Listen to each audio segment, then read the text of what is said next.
So why did they exclude Robert F. Kennedy from the debate? All right. Now, one of the criteria they said is that you have not qualified to be on enough ballots to achieve 270 electoral votes, which is the minimum required to win. Now, in general, I like that criteria because, polls are kind of, subjective in a lot of ways. But if you're on the ballot in enough states to get 270 electoral college votes, that means you have quite a bit of support in all those states. And to me, that should be the minimum threshold to be on the debate. Never mind the fact that Perot qualified on 50 ballots and Harry Brown qualified on 50 ballots in 1996. They were excluded. But now they said, okay, well, you don't have to be on all the ballots. Just get to the 270. Well, they said, well, RFK hadn't qualified. Never mind the fact that Trump and Biden haven't qualified for the ballot either.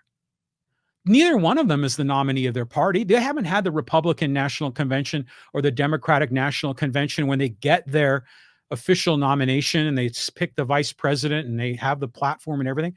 Right now, they're the presumed nominee.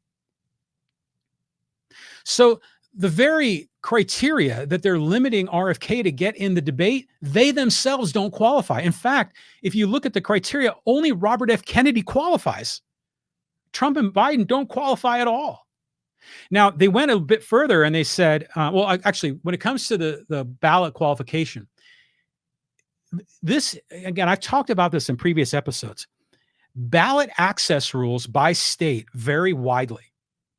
And in so many cases, they make it easy for Republicans and Democrats to qualify on the ballot and extraordinarily difficult for third parties and independents to get on the ballot.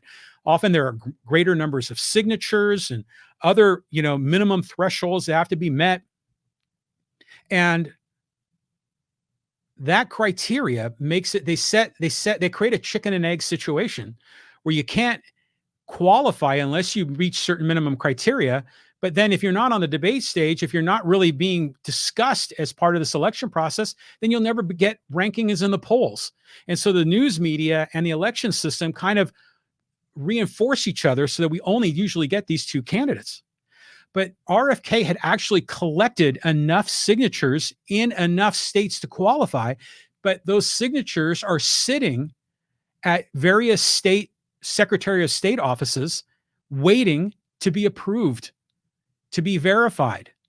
But the signatures have been turned in.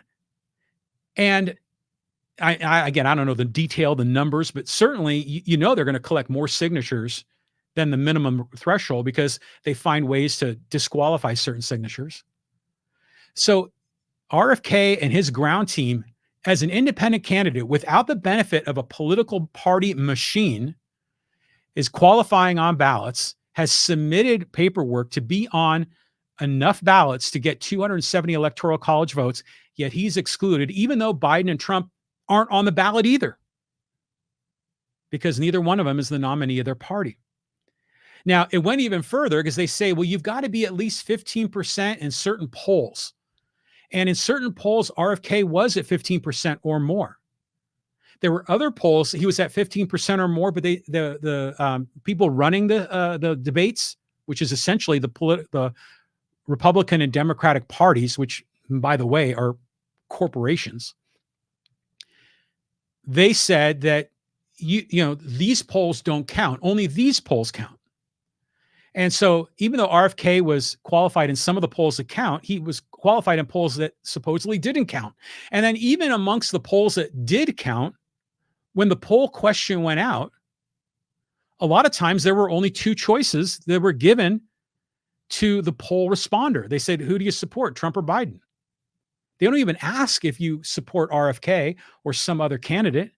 So how in the hell can he get enough support in a poll if he's not even included in the question of the poll? But that's what we're left with. Now we're stuck with these two decrepit old guys with horrible policies.